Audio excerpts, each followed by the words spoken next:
Target IAS coaching परिवार आप सभी का स्वागत करता है। जैसा कि आप जानते हैं कि 2020 का मध्य प्रदेश लोक सेवा आयोग का प्रारंभिक राज्य सेवा प्रारंभिक और वन सेवा प्रारंभिक परीक्षा का नोटिफिकेशन आउट हो चुका है ना। तो हम लोग इसके विषय में थोड़ा सा चर्चा करेंगे कि कैसे क्या सिलेबस रहेगा, कौन कौन सी चीज़ें पूछी जाती हैं और हमें किन किन चीज़ों का ध्यान देना चाहिए प्रारंभिक परीक्षा की तैयारी करते समय। ठीक है, तो मध्य प्रदेश लोक सेवा आयोग का जो मुख्यालय है वो इंदौर में है ना। राज्य सेवा वन सेवा प्रारंभिक परीक्षा 2020 ये नोटिफिकेशन आ चुका है ना। तो आवेदन की प्रारंभिक तिथि जो है वो 10 जनवरी 2021 है। यानी कहने का मतलब ये है कि 11 जनवरी 2021 से आपके फॉर्म पढ़ने स्टार्ट हो जाएंगे, यानी आप आवेदन कर सकते हैं। और आवेदन करने की जो अंतिम तिथि आपके नोटिफिकेशन में दिखाई गई है वो है 10 फरवरी 2021, है ना। तो आपका आवेदन 10 फरवरी 2021 तक होगा। उसके बाद प्रारंभिक परीक्षा को जो दिनांक अभी घोषित किया गया है, अगर इसमें तिथि आगे पीछे नहीं बढ़ाई जाती तो 11 अप्रैल रखी गई है। ठीक है ना। इसके लिए कम से कम उम्र जो है तो 21 वर्ष होनी चाहिए और 21 से 40 वर्ष अधिकतम उम्र। और जो नियमानुसार SC ST OBC को छूट मिलती है वो अलग से है ना। सामान्य जो है तो 40 वर्ष से अधिक उम्र नहीं होनी चाहिए। और इसके लिए जो योग्यता है वो स्नातक होना चाहिए। ठीक है, तो कम से कम इसके लिए योग्यता कितनी होनी चाहिए? स्नातक यानी ग्रेजुएशन जो पास है वो राज्य सेवा प्रारंभिक परीक्षा के लिए और वन सेवा प्रारंभिक परीक्षा के लिए आवेदन कर सकते हैं। ठीक है, मध्य प्रदेश लोक सेवा आयोग एक साथ 2 परीक्षाओं को आयोजित करता है, जिनमें राज्य सेवा प्रारंभिक परीक्षा और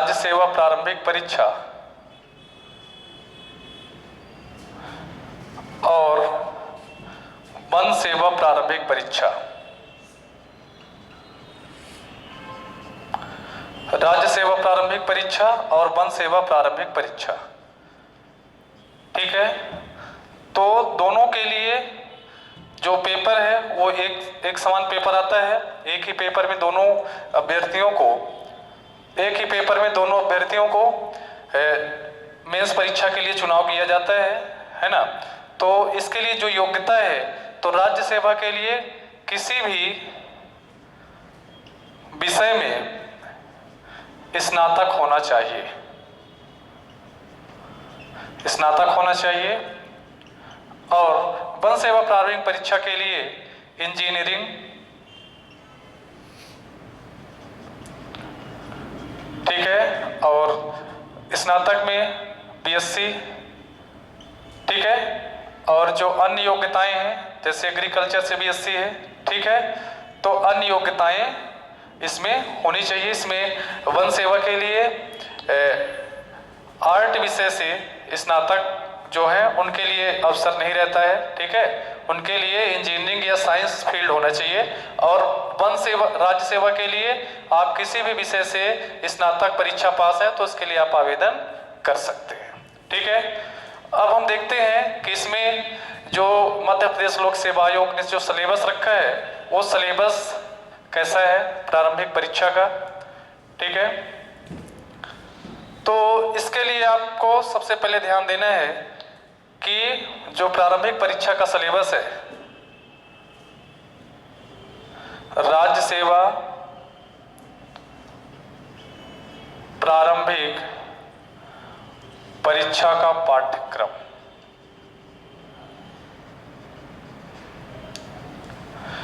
इसमें जो विषय पूछे जाते हैं उसमें आपका भारत का इतिहास है। ठीक है, इतिहास, भारत का इतिहास, ठीक है। उसके बाद भारत का भूगोल,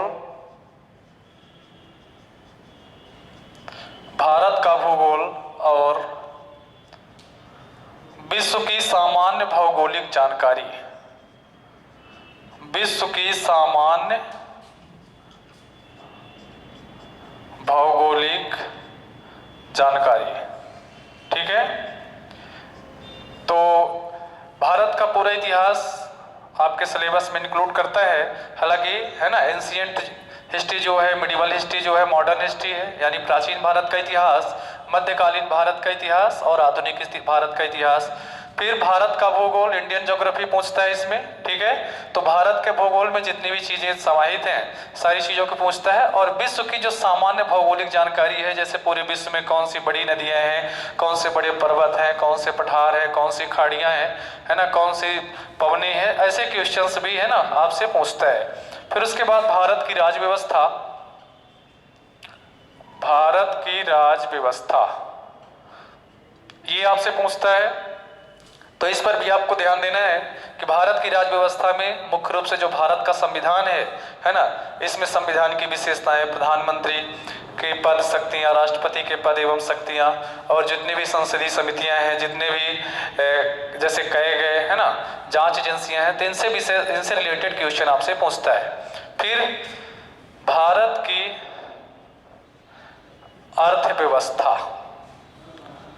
ठीक है, भारत की अर्थव्यवस्था कैसी है, भारत की अर्थव्यवस्था में है ना यहाँ की जीडीपी क्या है, यहाँ पर भारत सरकार के स्रोत क्या है ना, और जितनी भी अर्थव्यवस्था से जुड़ी हुई चीजें हैं सारे क्वेश्चंस आपसे वो पूछता है।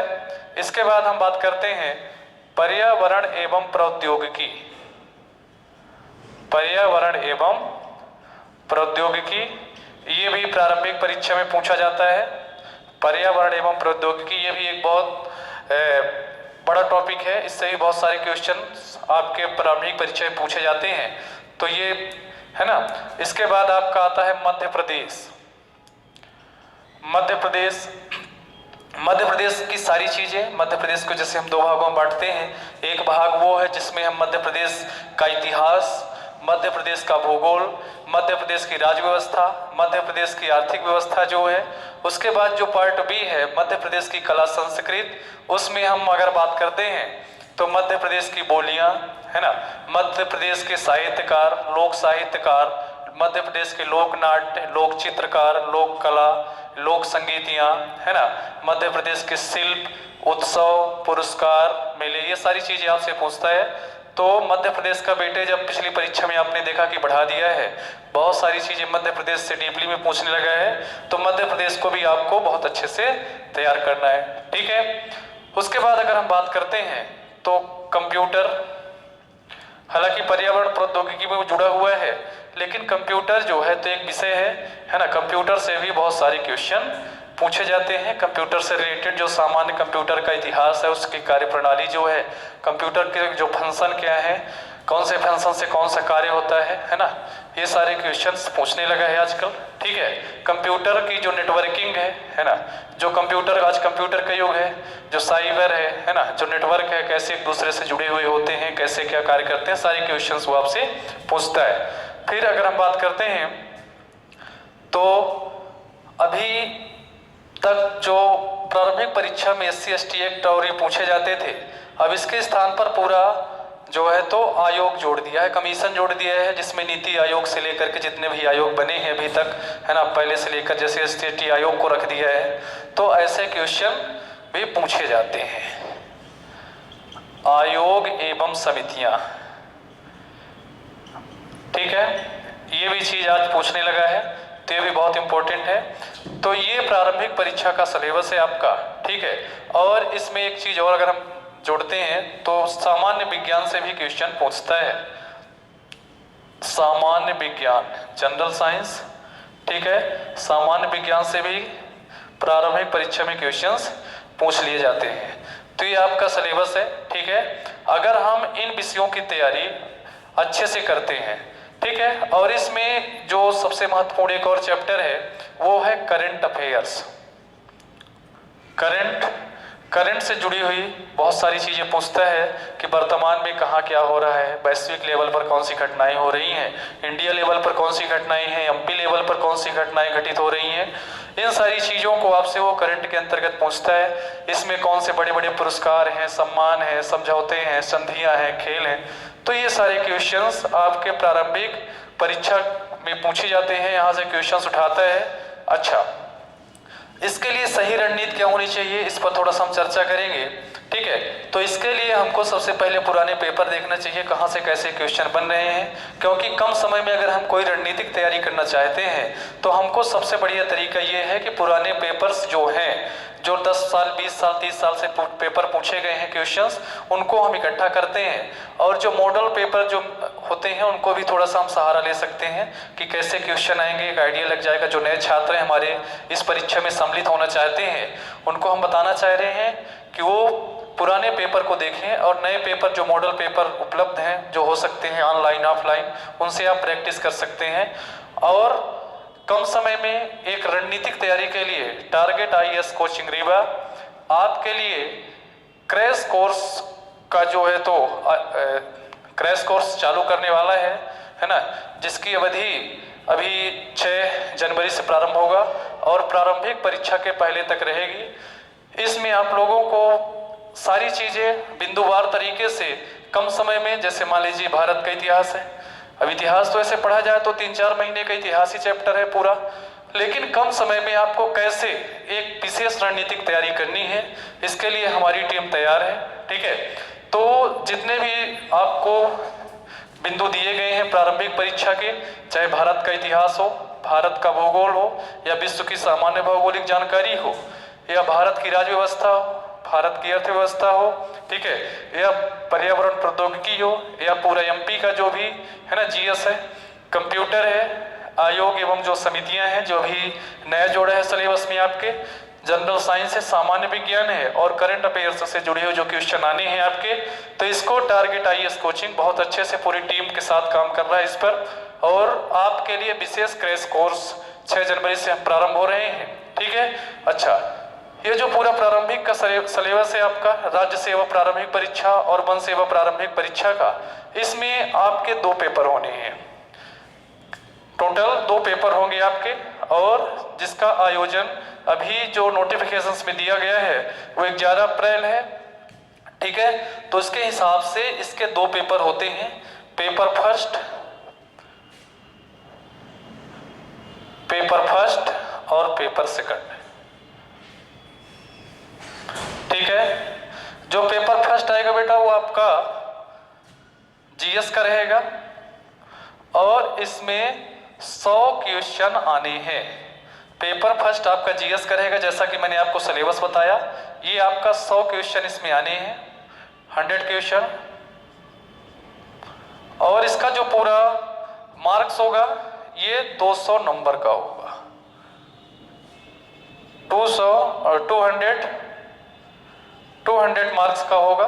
ठीक है, तो 100 क्वेश्चन में जैसा कि अभी आपको पता चला कि जो अभी 2018-19 में की जो परीक्षा हुई है प्रारंभिक परीक्षा, उसमें अभी जो सामान्य श्रेणी का, सामान्य प्लस ओबीसी का जो अभी कट ऑफ गया बेटा, वो कितना था, कितने क्वेश्चन था, टोटल 73, यानी लगभग ये मान करके चलिए कि 146 नंबर आपको लाने हैं। अगर हम नंबर ऑफ क्वेश्चन की बात करते हैं तो 100 में से अगर 73 क्वेश्चन आपके सही हैं जीएस में, तो आप राज्य सेवा प्रारंभिक परीक्षा के लिए चयनित हो जाते हैं। और अंक की बात करते हैं, मार्क्स की बात करते हैं, तो 200 में कम से 146 नंबर आपको प्रारंभिक मेंस मुख्य परीक्षा के चयन के लिए लाना पड़ता है। ठीक है, तो ये जो जीएस के पेपर से जो मेरिट बनती है वो राज्य सेवा प्रारंभिक परीक्षा के लिए होती है। इसमें पेपर सेकंड आपका क्वालिफाइंग होता है, जिसमें आपको सिर्फ परीक्षा पास करनी होती है, उसका अंक आपका नहीं जुड़ता। लेकिन अगर यही हम बात राज्य वन सेवा प्रारंभिक परीक्षा की करते हैं तो उसकी जो मेरिट है वो पेपर फर्स्ट और पेपर सेकंड दोनों से बनती है। ठीक है, उसमें जो सेकंड पेपर आपका आता है, ठीक है, एप्टीट्यूड का, अभियोग्यता का, इसमें जैसे आपसे मैथ्स के कुछ क्वेश्चन हैं, हिंदी से जुड़ी हुई जो पहेलियां हैं, है ना, जो गद्यांश है, अपठित गद्यांश है, रीजनिंग है आपकी। ठीक है, कुछ तर्क के क्वेश्चन दिए रहते हैं, कथन कारण के क्वेश्चन दिए रहते हैं अभियोग्यता में, तो इनसे जुड़े हुए भी 100 क्वेश्चन आते हैं, 100 क्वेश्चन आपके आते हैं, और ये भी टोटल मार्क्स आप 200 का होता है। ठीक है, 200। तो जो वन परिवहन सेवा की प्रारंभिक परीक्षा की मेरिट लिस्ट बनती है, जिसको कि आप मेंस परीक्षा के लिए आप लिखते हैं, तो उसमें पेपर फर्स्ट यानी जो जीएस का पेपर है और पेपर सेकंड जो अभियोग्यता का पेपर है, दोनों से मेरिट बनती है। ठीक है, तो आपको ये थोड़ी सी सामान्य सी बात थी कि आपको सिलेबस के बारे में पता होना चाहिए, क्योंकि बहुत से ऐसे छात्र होते हैं जिनको सिलेबस बहुत कम पता होता है। तो आपको ये चीज ध्यान देना है कि अभी जो भी छात्र इस परीक्षा में आप सम्मिलित होना चाह रहे हो, ठीक है, तो आप लोग विशेष रूप से उस परीक्षा के लिए टारगेट आईएएस कोचिंग रीवा में आ सकते हैं, क्योंकि हमने आपको पहले ही बताया कि हमारी पूरी टीम प्रारंभिक परीक्षा की रणनीति को लेकर के काम कर रही है। और इसके लिए जो स्पेशल बैच हैं क्रैश कोर्स के, है ना, वो चालू हो रहे हैं 6 जनवरी से। और उसके लिए हम लोग 2 बैच अभी स्टार्टिंग में बना रहे हैं, है ना। तो सुबह एक बैच रहेगा और एक हो सकता है दोपहर या शाम में रहेगा। ठीक है, तो आप लोग उसमें आइए और कम समय में अपनी पूरी रणनीतिक तैयारी को अंजाम दीजिए और चयनित होकर के मेंस परीक्षा के लिए आप क्वालिफाई हो सकते हैं। ठीक है, चयनित हो सकते हैं मेंस परीक्षा के लिए। तो उसके लिए आइए और अपना पूरा जो भी ड्रीम है, जो भी सपना है, उसको पूरा करिए। उसमें हम लोग आपके सहयोगी रहेंगे।